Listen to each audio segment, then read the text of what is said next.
अस्सलाम वालेकुम दोस्तों। आज मैं आपके लिए हुकूमत पंजाब की तरफ से एक ऐसी स्कीम लेकर आया हूं कि जिसके पास अपना जाती घर नहीं है वो अपना जाती घर ले सकता है, और अगर जिसके पास प्लाट है तो वो उसके ऊपर अपना घर तामीर कर सकते हैं, वो भी 25 साल की आसान इकसात के अंदर। ये इकसात आप 3 साल से लेकर 25 साल के अंदर तक अदा कर सकते हैं। हुकूमत पंजाब आपको कर्जा यानी लोन की सूरत में पैसे देगा जिससे आप अपना जाती घर खरीद सकते हैं, और वो पैसा आप 3 साल से लेकर 25 साल की आसान इकसात के अंदर अदा कर सकते हैं। चले आए मैं आपको बताता हूं कि इसके लिए आपको क्या क्या डॉक्यूमेंट रिक्वायर है और इसमें आप कैसे अप्लाई कर सकते हैं और इसमें कौन कौन लोग अप्लाई कर सकते हैं। सबसे पहले आप इस वीडियो को लाइक कर दें, चैनल को सब्सक्राइब कर दें ताकि मजीद आपको इस तरह की वीडियोस मिलती रहें। तो चले हम कंप्यूटर की स्क्रीन पर चलते हैं और मैं आपको बताता हूं कि इसमें कौन कौन लोग हैं जो अप्लाई कर सकते हैं। ये मैंने आपके सामने बैंक ऑफ पंजाब की वेबसाइट है वो ओपन करके रखी हुई है, और इसको मैंने उर्दू में ओपन किया है ताकि आप इसको आसानी से पढ़ सकें। आप इसको यहाँ से इंग्लिश में भी कर सकते हैं, यहाँ से भी कर सकते हैं, और नीचे जो लिखा हुआ है अपना घर फाइल्स अंग्रेज़ी, इसको भी आप इंग्लिश में कन्वर्ट कर सकते हैं। तो मैंने उर्दू में इसलिए ओपन किया हुआ है ताकि आप इसको आसानी से पढ़ सकें, क्या क्या इसके लिए चीज़ें चाहिए ताकि हर बंदा इसको आसानी से पढ़ सके। तो मैं यहाँ उर्दू पर क्लिक कर देता हूँ, अपना घर फाइल उर्दू, ठीक है, फाइल्स उर्दू। इसके बाद ये सारे क्वेश्चन लिखे हुए हैं, उसके आंसर भी लिखे हुए हैं। सबसे पहले आता है बैंक ऑफ पंजाब अपना घर क्या है। इसके नीचे उन्होंने लिखा हुआ है तामीर शुदा मकान की खरीदारी, प्लाट खरीद कर इस पर तामीर करना, और नंबर 3 पे है ज़ाती प्लाट पर घर की तामीर और मौजूदा घर की ताज़ीन व आराइश। ये है मतलब बैंक ऑफ पंजाब अपना घर। उन्होंने बता दिया है कि कौन कौन लोग जो हैं वो इसमें मतलब ये अप्लाई कर सकते हैं, जिन्होंने मकान ख़रीदना हो या प्लाट के ऊपर मकान बनाना हो या ज़ाती अपना घर ख़रीदना हो। उसके नीचे जो सवाल आता है कि बैंक ऑफ पंजाब अपना घर के लिए दरख्वास्त दे सकता हूँ यानी मैं दे सकता हूँ या नहीं, इसके नीचे उसका जवाब है जी हाँ। अगर जो है वो आप इस ज़िम्रे में आते हैं, नीचे जो उन्होंने दिया हुआ है कि आप तनख्वाहदार हैं या ज़ाती प्रोफेशनल है, आपका अपना बिजनेस है वो, या मतलब ज़ाती कारोबार अपना बिजनेस होता है। उसके बाद गैर मुकीम पाकिस्तानी जो यहाँ से आउट ऑफ कंट्री जो है वो किसी जॉब के सिलसिले में गए हुए हैं या कारोबार के सिलसिले में गए हुए हैं, तो वो भी इसमें अप्लाई कर सकते हैं। उसके बाद जो है नीचे सवाल आता है कि बैंक ऑफ पंजाब अपना घर सहूलत के लिए दिए जाने वाले कर्ज की मुद्दत क्या है, कि आप इसको कब तक अदा कर सकते हैं। ये हमारे पास 3-4 पोर्शन है। जैसे पहला है तमीर शुदा रिहायशी मकान अपार्टमेंट की खरीदारी के लिए, मतलब खरीद के लिए। इसकी जो कम से कम मुद्दत है वो 3 साल है, और जो ज़्यादा से ज़्यादा मुद्दत है वो 25 साल है। और इसके आगे जो रियायती मुद्दत है इसके लिए वो इसकी इजाज़त नहीं दी उन्होंने। रियायती मुद्दत से मुराद ये है कि 25 साल से ऊपर आप चाहें कि मैं 25 साल से मतलब 26 साल में इसको अदा करूं, तो ऐसी इन्होंने इजाज़त नहीं दी हुई। 25 साल है तो इसको आपने 25 साल के अंदर ही या 25 साल तक आपने इसको अदा करनी है, इसकी इकसात वगैरह। उसके बाद आता है जी नीचे प्लाट की खरीद और इस पर मज़ीद तामीर के लिए या ज़ाती प्लाट घर बनाने के लिए, इन दोनों के लिए जो कम से कम मुद्दत है वो 3 साल है, और उसके बाद ये 25 साल ज़्यादा से ज़्यादा। और जो रियायती मुद्दत है इसकी 12 माह तक, यानी आप 1 साल और इजाफी ले सकते हैं अपनी इकसात को जमा करवाने के लिए। उसके बाद हमारे पास आता है ज़ाती घर की ताज़ीन व आराइश के लिए। इसकी जो कम से कम मुद्दत है वो 1 साल है, और ज़्यादा से ज़्यादा जो मुद्दत है इसकी वो 10 साल है। ट्रांजैक्शन की नौयत पर मबनी है, मतलब रियायती मुद्दत वो आपकी ट्रांजैक्शन चेक करेंगे कि आपने पिछली अकसात किस तरह दी हैं, अच्छी दी हैं या नहीं दी, टाइम पर दी हैं या नहीं दी, टाइम पर दी है या नहीं दी। तो वो इसको चेक करते हुए वो आपको जो रियायती मुद्दत है या इजाफी जो दिन है, इजाफी जो मंथ है, मतलब 1 साल तक आपको इजाफी दे सकते हैं वो इकसात वगैरह जमा करवाने के लिए। उसके नीचे है बैंक ऑफ पंजाब घर स्कीम के लिए अहलियत का मेयार क्या है, मतलब इसमें आप किस उम्र तक और कौन कौन इसमें जो अप्लाई कर सकता है। सबसे पहले जो आता है जी तनख्वाहदार के लिए, उसकी जो उम्र होनी चाहिए वो 21 से 60 साल होनी चाहिए, और जो जिनका पेशा वराना है, जिनका अपना कारोबार है, बिजनेस वगैरह है, वो 25 से 65 साल तक, और जो पाकिस्तान से बाहर है गैर मुकीम पाकिस्तानी, जो पाकिस्तान के गैर रिहायशी जिनको कहा जाता है, वो 25 से 65 साल तक है।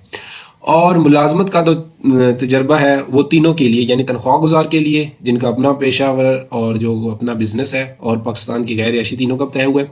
तनख्वाहदार के लिए है कि मुस्तकिल मुआहदती मुलाजमत के कम से कम 3 साल, मतलब तनख्वाह गुजार के लिए ये है कि वो 3 साल वहाँ पे काम कर चुका हो तब वो इसमें अप्लाई कर सकता है। और जिनका अपना कारोबार है या अपना पेशा है वो भी कम से कम 3 साल अपने उस काम में हो जाने चाहिए।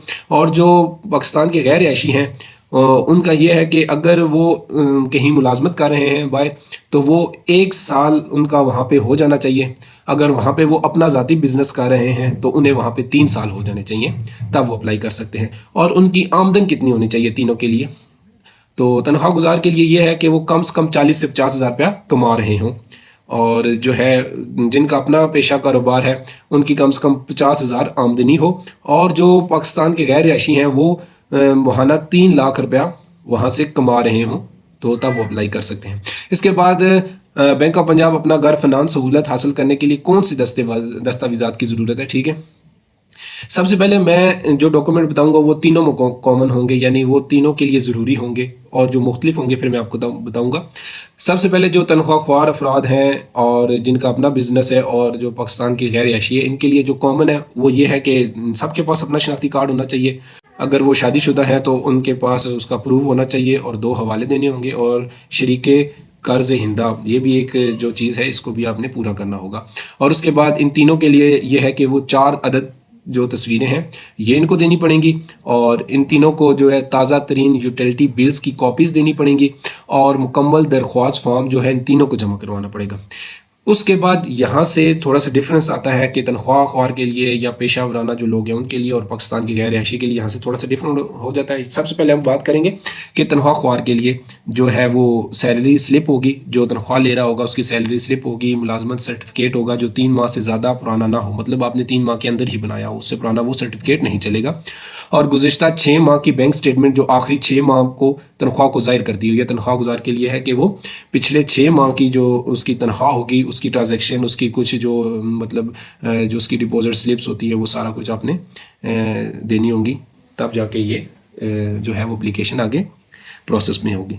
उसके बाद जो है जिनका अपना पेशा है या अपना बिजनेस है, कारोबार है, उनके लिए ये है कि गुज़िश्ता 12 माह की बैंक स्टेटमेंट जमा करानी होगी, और कारोबारी सबूत मुतलिका गवर्नमेंट इदारों के साथ रजिस्ट्रेशन के, और उसके बाद फॉर्म 29, ये जिनका अपना बिजनेस है उन्हें बेहतर पता होगा फॉर्म 29 क्या है, और शराकत दारी का मुआहदा अगर वो काबिल इतलाक हो। उसके बाद जो पेशा वराना डिग्री कापी अगर काबिल इतलाक हो और गुज़िश्ता 3 साल टैक्स गोशावारा हो, ठीक है, मतलब 3 साल वो टैक्स जो है वो दे रहा हो। उसके बाद पाकिस्तान के जो गैर रिहायशी हैं उनके लिए ये है कि वो तनख्वाह जो ले रहे हैं, अगर तनख्वाह पाकिस्तान का रिहायशी हो, मतलब अगर वो तनख्वाह ले रहे हैं वहाँ से और वो पाकिस्तान में रह रहे थे, मतलब वहाँ पे पाकिस्तान के गैर रिहायशी हैं, तो वहाँ पे वो काम कर रहे हैं, वहाँ के उनके पास जितने भी सैलरी स्लिप्स उनकी भी होती हैं कि ये मेरे पास प्रूफ है, तो वो से जमा करानी होगी।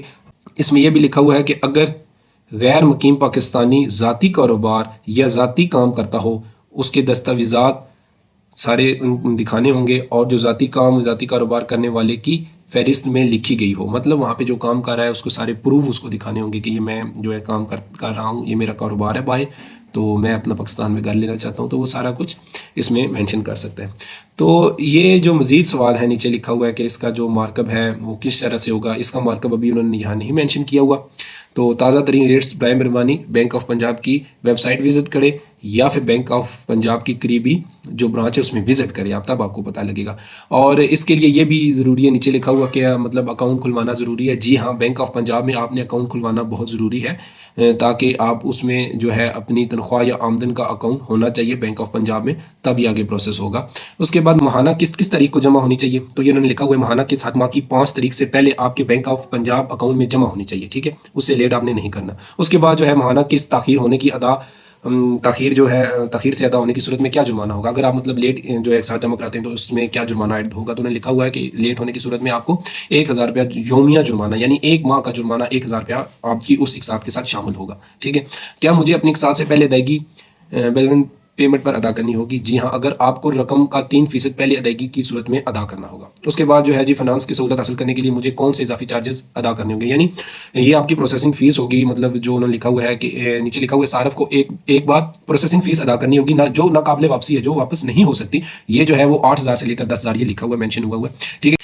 क्या लोन की दरख्वास्त मनसूख हो सकती है? जी हाँ, ये मनसूख हो सकती है। आप ये सोच रहे होंगे कि मैंने प्रोसेसिंग फ़ीस भी जमा करा दी और इसके बाद जो है वो मेरी जो एप्लीकेशन है वो एक्सेप्ट होगी, ये रिजेक्ट भी हो सकती है, और ऊपर वाली फ़ीस नाकाबिले वापसी है, मैंने पहले भी आपको बताया। और मुस्बत इलाकों की फहरिस्त बैंक की वेबसाइट पर मौजूद है, आप विजिट कर सकते हैं, और बाकी तमाम जो चीजें हैं वो उन्होंने वेबसाइट पे लिखी हुई हैं, आप पढ़ सकते हैं। अगर आपको कोई चीज समझ नहीं आती तो आप अपने करीबी बैंक ऑफ पंजाब में जा सकते हैं, वहां जाने के बाद आप वहां से फर्दर पूछ सकते हैं कि मुझे इसके लिए और क्या क्या चाहिए होगा, और मजीद आपको वो इसके बारे में गाइड कर देंगे।